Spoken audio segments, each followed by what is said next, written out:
Zero to god level. Chapter 3010। Time beast सम्राट के अंतिम सार में अकल्पनीय रूप से भारी मात्रा में ऊर्जा थी। इसे मूल रूप से दूसरे पुनर्जन्म के पालन पोषण के लिए छोड़ दिया गया था, लेकिन अब उसके लिए दूसरे पुनर्जन्म का पालन पोषण करना स्वाभाविक रूप से असंभव था। इससे केवल ये शिवेन को फायदा हो सकता है। ये जीवेन ने टाइम बीस्ट सम्राट के सार में ऊर्जा की भारी मात्रा को धीरे धीरे अवशोषित कर लिया।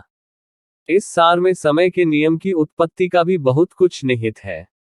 ये टाइम बीस्ट सम्राट की समय के नियम की समझ की ठोस अभिव्यक्तियां थीं। समय के नियम की उत्पत्ति को पूरी तरह से समझने में सक्षम होने से ये जीवेन को समय के नियम की समझ में भी बहुत लाभ होगा। इससे उन्हें टाइम रॉब की मरम्मत में भी काफी मदद मिलेगी।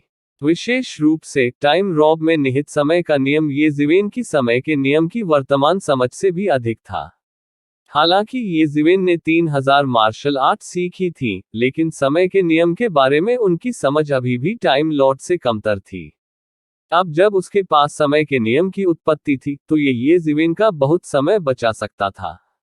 जैसे जैसे उसने ऊर्जा को अवशोषित किया और समय के नियम के बारे में उसकी समझ बढ़ती गई, ये जीवेन की ताकत भी आश्चर्यजनक गति से बढ़ती गई, छठे क्षेत्र के चरम पर पहुंच गई।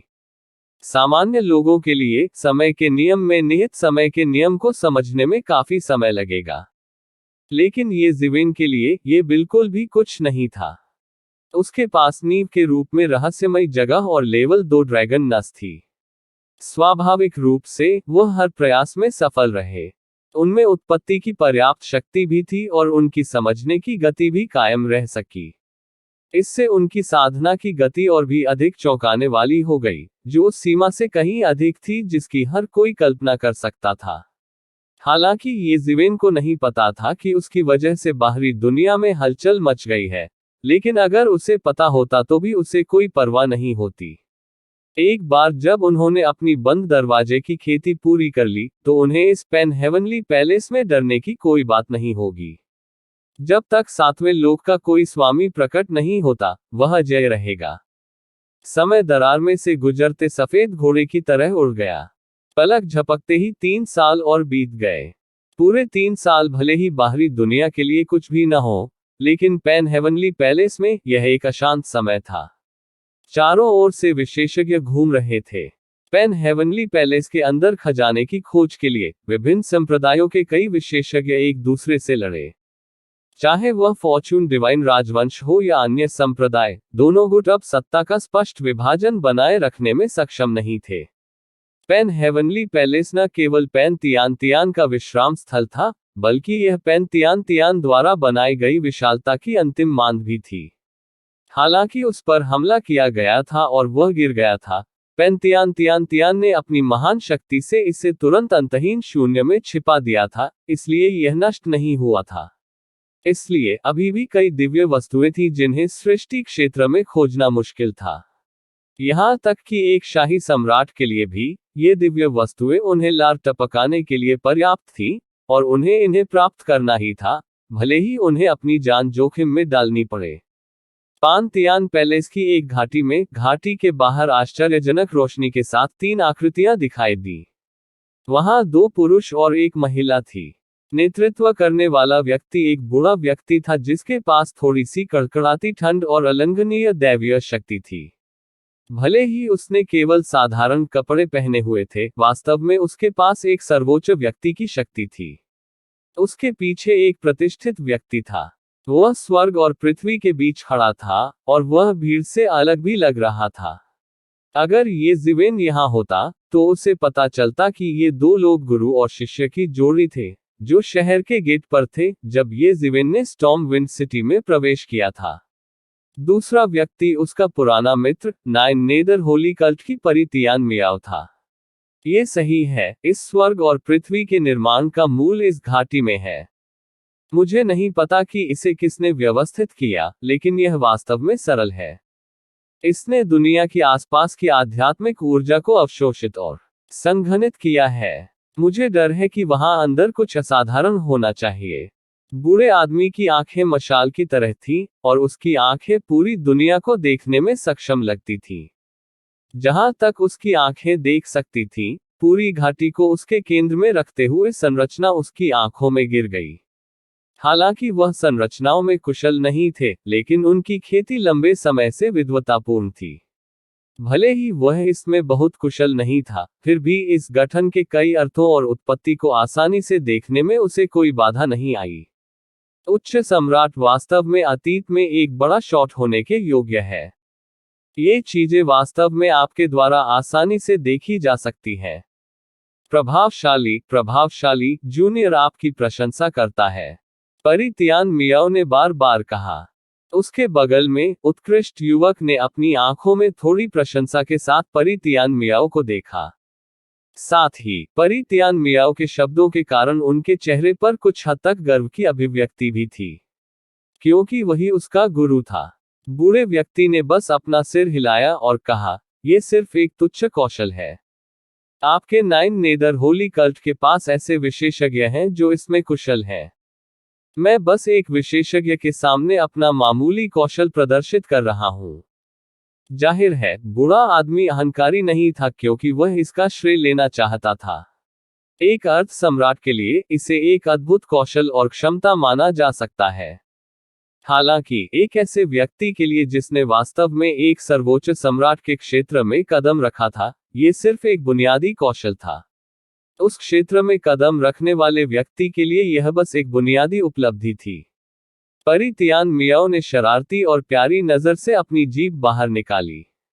उसने अपनी आकर्षण तकनीक का बिल्कुल भी उपयोग नहीं किया, क्योंकि वह अच्छी तरह से जानती थी कि आकर्षण तकनीक उसके सामने वाले व्यक्ति के खिलाफ बेकार थी। ठीक उस व्यक्ति की तरह उनके सामने इस स्तर की आकर्षण तकनीक का उपयोग करना किसी विशेषज्ञ के सामने अपने मामूली कौशल का प्रदर्शन करना था। उसे पता नहीं क्यों, लेकिन उसने फिर से उस दबंग छवि के बारे में सोचा। स्वर्ग के ध्रुव द्वीप के युद्ध में वह व्यक्ति पूर्णतया प्रसिद्ध हो गया था। यहां तक कि अजय असुर पवित्र सम्राट को भी जब उसका सामना हुआ तो उसे भारी नुकसान उठाना पड़ा और अंत में वह लगभग दुखद रूप से मर गया। वह जानती थी कि वह दुनिया का सबसे ताकतवर व्यक्ति नहीं हो सकता है, लेकिन वह अब तक देखा गया सबसे ताकतवर व्यक्ति हो सकता है। वह स्वाभाविक रूप से स्वर्गीय दाव की शक्ति की तुलना अपने नौ नीदर पवित्र पंथ से करके किसी निष्कर्ष पर पहुंच सकती थी। मार्शल सम्राट जिसने स्वर्गीय दाव को नाराज किया था, वह अभी भी जीवित और स्वस्थ था, और यहां तक कि स्वर्गीय दाव भी उसके साथ कुछ नहीं कर सका। कोई कल्पना कर सकता है कि वह कितना शक्तिशाली था। उसके बगल में उत्कृष्ट युवक उसकी सुंदरता से मंत्रमुग्ध लग रहा था। बूढ़े ने ये सब देखा, लेकिन वह अपना सिर हिलाए बिना नहीं रह सका। ऐसा लग रहा था कि परी तियान मियाओ वास्तव में उनके शिष्य के जीवन में एक आपदा थी। यदि वह स्वयं इसे नहीं देख सका, तो भविष्य में दाव प्राप्त करने की बात केवल एक भ्रम होगी। जिस व्यक्ति ने दाव प्राप्त कर लिया हो, वह भावनाओं से कैसे प्रभावित हो सकता है? हालांकि सम्राट बनने का मतलब यह नहीं था कि वह हृदयहीन था। यदि वह भावनाओं से प्रेरित होता, तो उसकी भविष्य की खेती चिंताजनक होती। अंत में, बाधा के पार देखना और भी कठिन हो जाएगा। दूसरी ओर, परी तियान मियाओ ने उसे आश्चर्यचकित कर दिया। यह अकारण नहीं था कि वह इतने वर्षों में अपना ऐसा नाम बनाने में सफल रही। परी तियान मियाओ और दुनिया के अन्य शिखर अर्थ सम्राटों की तुलना में उनका शिष्य अभी भी हीन था। मास्टर, आपको क्या लगता है यहाँ किस तरह का खजाना तैयार हो रहा है? उत्कृष्ट युवक ने पूछा। मैं इसके बारे में नहीं जानता। आसपास के क्षेत्र में स्वर्ग की शक्ति को छुपाने वाला एक सर्वशक्तिमान होना चाहिए। यहाँ तक कि अपनी साधना के साथ भी मैं इसकी गणना करने में असमर्थ हूँ। हालांकि इस संरचना को देखने से मैं डर है कि सचमुच भीतर कुछ असाधारण है। बूढ़ा व्यक्ति अपनी आंखें थोड़ी सी चौड़ी करने से खुद को रोक नहीं सका। लेकिन मास्टर, हम पैन हेवनली पैलेस की गहराई में क्यों नहीं जाते?